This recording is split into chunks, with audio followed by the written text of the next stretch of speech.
ملګرو دلته آخري خبره زه په دې کول غواړم چې دا دوه احتجاجونه روان دي. یو احتجاج د شمالي وزیرستان د تمنځای کوم چې 45 ورځې په میرانشاه کې احتجاج وکړو، تاسو ورته غوږ کې نه ښودو.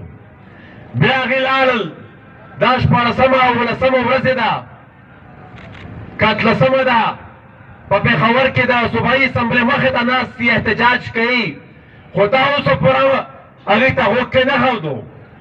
بیا دغه شانتې زمونږ مسعود وروڼه دا د تمنځای قوم چې کوم د میرانشاه بازار متاثرین دي، خپل میرانشاه بازار چې تا وران کړی دی، تا لوټ کړی دی، د هغې معاوضه درنه غواړي.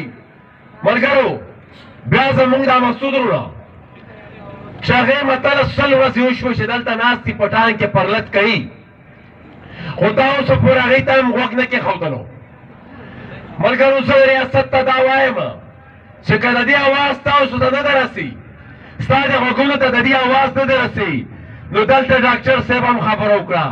زمونږ مسلې نور هم ډېرې دي، خو بهرحال دا قوم به بیا په کامل شکل کې هم در رواني او غورځنګ به څنګ په څنګ ورسره رواني.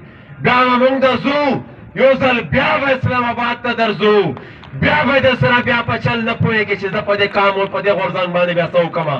مهرباني وکړه د دې خلکو اواز واوره، د دې خلکو دا فریاد واوره، او د دې چې کومې مطالبې دي دا مطالبې ته خامخا پوره کړه. ملګرو